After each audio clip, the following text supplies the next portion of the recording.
वृद्धाप्य तरी बहुडे, तारुण्याची गावी घडे, लोपली उघडे बाळदशा। तब बुढ़ापा तो पीछे मुड़कर दूर चला जाता है, तारुण्य का वियोग होता है और लुप्त हुई बाल्यावस्था फिर से प्रकट होती है। वयसा तरी एतुले वेरी, बाळाचा बलार्थ करी, परिजे धैर्याची थोरी निरुपम।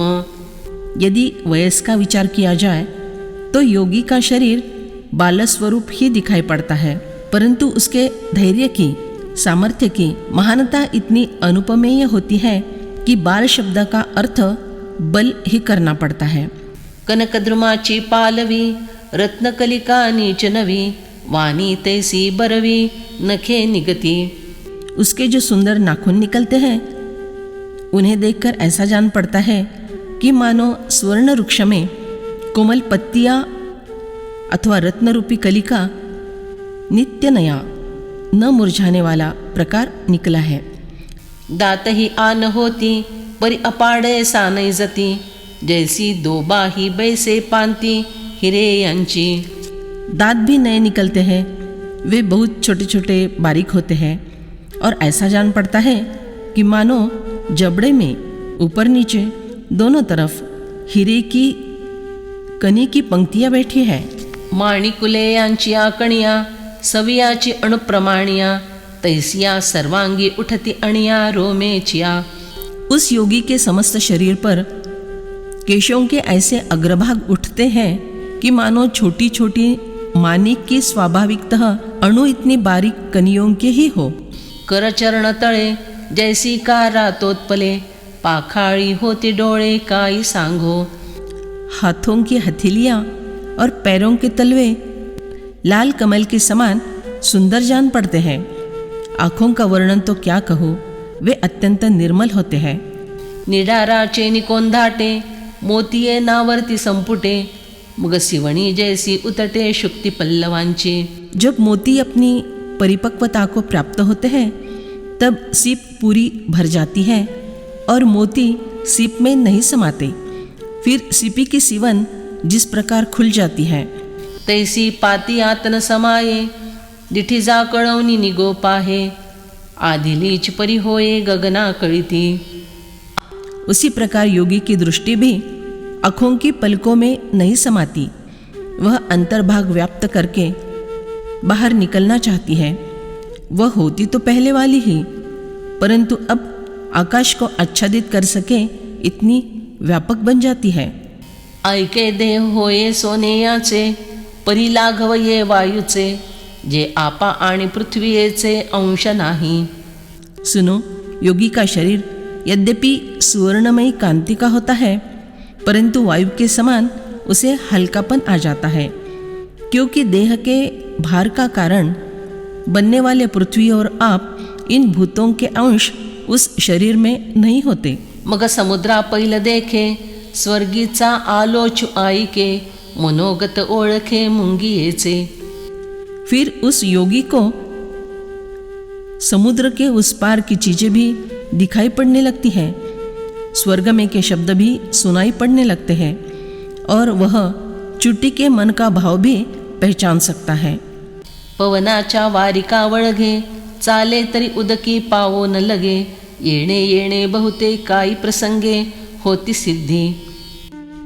वह वायु के घोड़े पर सवार होता है, मतलब उसकी गति आकाश मार्ग में हवा के समान होती है। यदि वह जल पर चले तो उसके पैर का पानी से स्पर्श भी नहीं होता। काल के अनुरोध से इस प्रकार की अनेक सिद्धियां उसे मिल जाती हैं। ऐके प्राणाचा हात धरुनी, गगनाची उटी करूनी, मध्यमेचे निदादरेनी हृदया आली। सुनो, जो प्राणवायु का हाथ पकड़कर आकाश की सीढ़ी बनाकर सुषुम्ना नाड़ी रूप दादर से हृदय में आ पहुंची है, ते कुंडलिनी जगदंबा, जे चैतन्य चक्रवर्तीची शोभा, जे एया विश्वबीजाचे या कोंभा सावली केली। वह कुंडलिनी जगन्माता है, जो चैतन्य रूप सार्वभौम रूप की शोभा है, जिसने इस विश्व बीज ओंकार के अंकुर के ऊपर छाया की है। कुंडलिनी अर्थात परमेश्वर की ब्रह्मांड चालक शक्ति। वही परमेश्वर के साथ जीव के शरीर में अंश रूप से रहती है। उसके ज्ञान शक्ति और क्रिया शक्ति ये दो रूप होते हैं। जीव की ज्ञान शक्ति मन में भान अर्थात ज्ञान के रूप में प्रतीत होती है और क्रिया शक्ति प्राण रूप से प्रतीत होती है। विश्व बीज ब्रह्म वस्तु, अंकुर अहम वृत्ति स्फुरण, अहम यह परमेश्वर का ही स्फुरण है। पर जीव अपने अलगपन का अहंकार धारण कर लेने से अपने ब्रह्म भाव को भूल गया है और जीवरूप बन गया है। जे शून्यलिंगाची पिंडी परमात्मा शिवाची करंडी, जे प्रणवाची उघडी जन्मभूमी। जो कुंडलिनी निर्गुण निराकार ब्रह्मरूप शिवलिंगी की पिंडी अर्थात बैठक है, जो परमात्मा शिव की संबली संपुट है और जो ओंकार की स्पष्ट जन्मभूमि है। हे असो ते कुंडलिनी हृदया आतुते क्षणी, तव अनाहताची बोलणी चावळो लागे। यह रहने दो। वह कुंडलिनी उसी क्षण हृदय में प्रवेश करती है, तब वहाँ वह अनाहत की बातें बोलने लगती है। शक्तीचे या अंगा लागले, बुद्धी चैतन्य होते आले, तेणे ते ऐकिले अळुमाळू। कुंडलिनी शक्ति के अंग में लगे रहने के कारण बुद्धि को भी चैतन्य प्राप्त होता है और उस ज्ञान शक्ति के योग से वे अनाहत बोल उसने धीरे धीरे सुने। अर्जुना घोषाच्या कुड्डी नादचित्रांची रूपडी, प्रणवाच्या मोडी रेखिली ऐसी। हे अर्जुन, घोष रूपी दीवार पर ओंकार रूपी आकृति ने नादरूप चित्रों के ऐसे सुंदर रूपों का रेखाटन किया। दशविध नादचित्र, 1 चिणीनाद, 2 चिणचिणीनाद, 3 घंटानाद, 4 शंखनाद, 5 तंतुनाद अर्थात वीणानाद, 6 तालनाद, 7 वेणुनाद, 8 मृदंगनाद, 9 भेरीनाद, 10 मेघनाद। हेची कल्पवे तरी जाणीजे, परिकल्पिते कैचे आणिजे, तरी नेणो काई गाजे तिये ठाई। इसकी कल्पना की जाए तो ही जान सकते हैं, परंतु कल्पना करने वाला मन कहाँ से लाना? तब उस स्थान पर कैसी नाद गर्जना होती है यह बतला नहीं सकते। विसरवनी गेलो अर्जुना, जव नाशु नाही पवना, तव वाचा आति गगना म्हणवनी बोले। हे अर्जुन, मैं एक बात बताना भूल गया हूँ। वह यह है कि जब तक प्राणवायु का नाश नहीं होता तब तक हृदय रूपी आकाश में शब्द रहता ही है, इसलिए वह हृदयाकाश ही शब्द उत्पन्न करता है। ते या अनाहताचे निमेघे, आकाश दुमुदुमू लागे, तव ब्रह्मस्थानीचे बेगे फिटे सहजे। फिर उस अनाहत के मेघाख्यनाद से आकाश गूंज उठता है और ब्रह्मस्थान का मार्ग स्वाभाविकता से खुल जाता है। ऐके कमल गर्भाकारे, जे महदाकाश दुसरे, जेथ चैतन्य आधातुरे करूनी असिजे। हे अर्जुन सुनो, जो कमल गर्भ के आकार का है और जिसे दूसरा महदाकाश कह सकते हैं, वह चैतन्य सत्सत रूप से रहता है। किंचित ब्रह्म प्राप्ति होने लगती है, परंतु वह किंचित होती है, न होती है, ऐसी स्थिति में रहती है। ते या हृदया परिवरी, कुंडलिनी परमेश्वरी, तेजाची हे सिधौरी विनियोगिली। उस हृदय के घर में परमेश्वरी कुंडलिनी शक्ति को तेज का कलेवा अर्पण किया गया। बुद्धीचे निशाके, हात बोने निके, द्वैत जेथ नेदके तैसे केले। जहाँ बुद्धि रूपी शाक के साथ तेज का उत्तम नैवेद्य लगता है, वहाँ ऐसा परिणाम हो गया कि फिर द्वैत का कहीं नामोनिशान भी नहीं रह गया। ऐसी निजकांती हारविली, मग प्राणूची केवळ झाली, ते वेळी कैसी गमली म्हणावी पा। कुंडलिनी ने इस प्रकार निजी कांति अदृश्य कर डाली, फिर वह केवल वायुरूप बनकर रह गई। उस समय भला वह कैसी भासमान हुई यह कैसे कहा जाए। हो का जे पवनाची पुतळी, पांगुतली होती सोनेसळी, ते फेडूनिया वेगळी ठेविली त्या।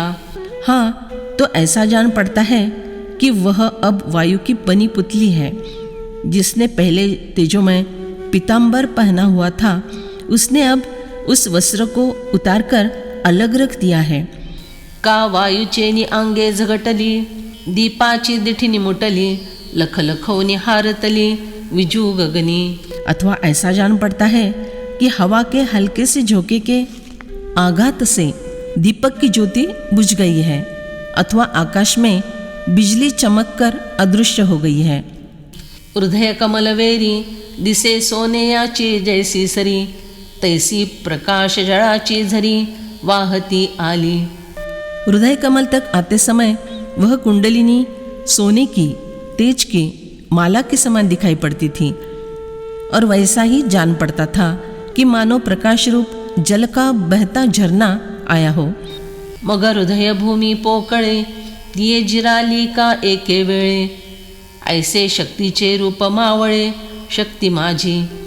फिर वह तेज का झरना पोली हृदय रूपी जमीन की ओर आया और वहाँ एकाएक समा गया। इस प्रकार शक्ति का रूप शक्ति में लय हो जाता है।